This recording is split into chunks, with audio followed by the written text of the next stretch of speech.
নমস্কার, আমি বন্দনা। আমার কিচেনে আপনাদের সবাইকে স্বাগত জানাই। আবারও এসে হাজির হয়েছি শিমের একটি রেসিপি নিয়ে।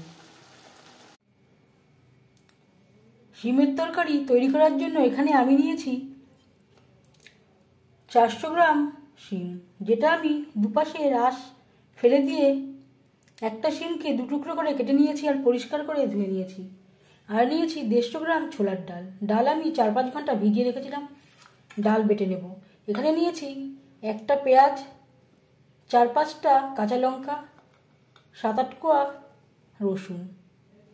সামান্য পরিমাণে জল দিয়ে বেটে নেব। ডাল আমি বেটে নিয়েছি, জল অ্যাড করবার প্রয়োজন হয়নি। ডাল অনেকটা সময় ভেজানো ছিল। স্বাদ মতো লবণ,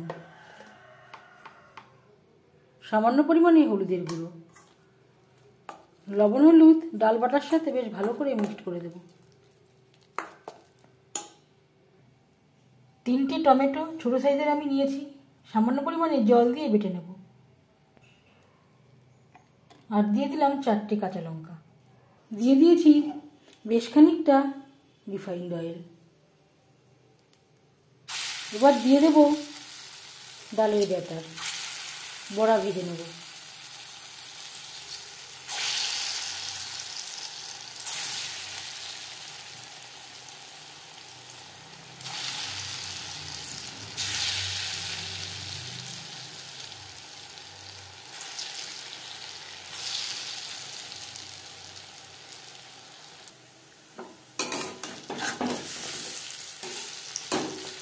আপনারা যদি নিরামিষভাবে তৈরি করেন তাহলে ডালের বড়ায় রসুন পেঁয়াজ অ্যাড নাও করতে পারেন।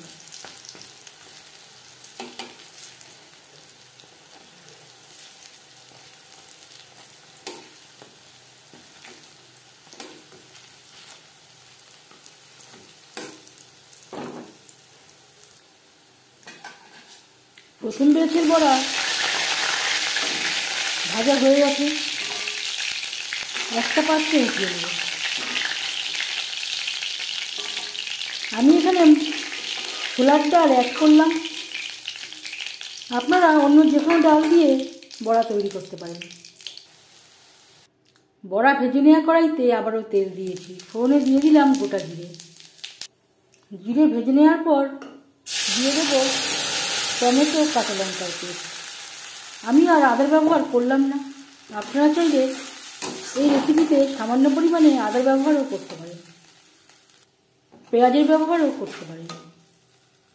আর লাগছে হলুদের গুঁড়ো, স্বাদ মতো লবণ। আর লাগছে ভাজা জিরের গুঁড়ো, ধনের গুঁড়ো। বেশ ভালো করে মিক্স করে দেবো। আর দিয়ে দেবো মশলা ধোয়া জল।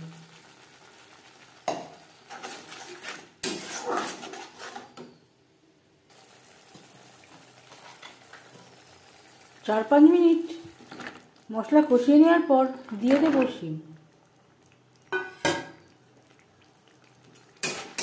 মশলার সাথে শিম বেশ ভালো করে মিক্সড করে দেবো। মশলার সাথে শিম আরও মিডিয়াম ফ্লেমে 4-5 মিনিট রান্না করব।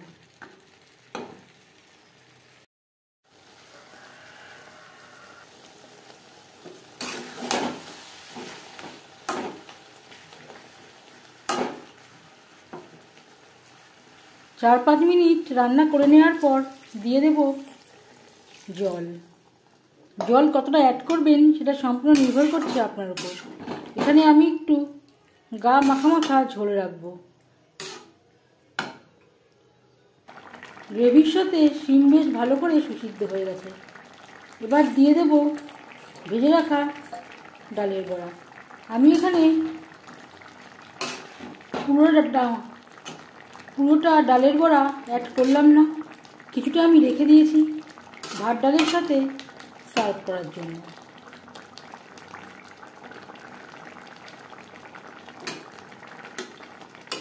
গ্রেভির সাথে ডালের বড়া 2-3 মিনিট রান্না করব। 2-3 মিনিট রান্না করে নেওয়ার পর গ্যাসের ফ্লেমটা বন্ধ করে দেব।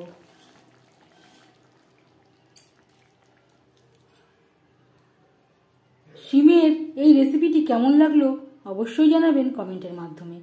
যদি এই রেসিপিটি ভালো লেগে থাকে লাইক করবেন, শেয়ার করবেন, সাবস্ক্রাইব করবেন আমার চ্যানেলটিকে, বেল আইকনটা প্রেস করে দেবেন। যখন আমি নতুন ভিডিও আপলোড করব তার নোটিফিকেশান সবার আগে আপনার কাছে পৌঁছে যাবে। আপনারা সবাই অনেক অনেক ভালো থাকবেন।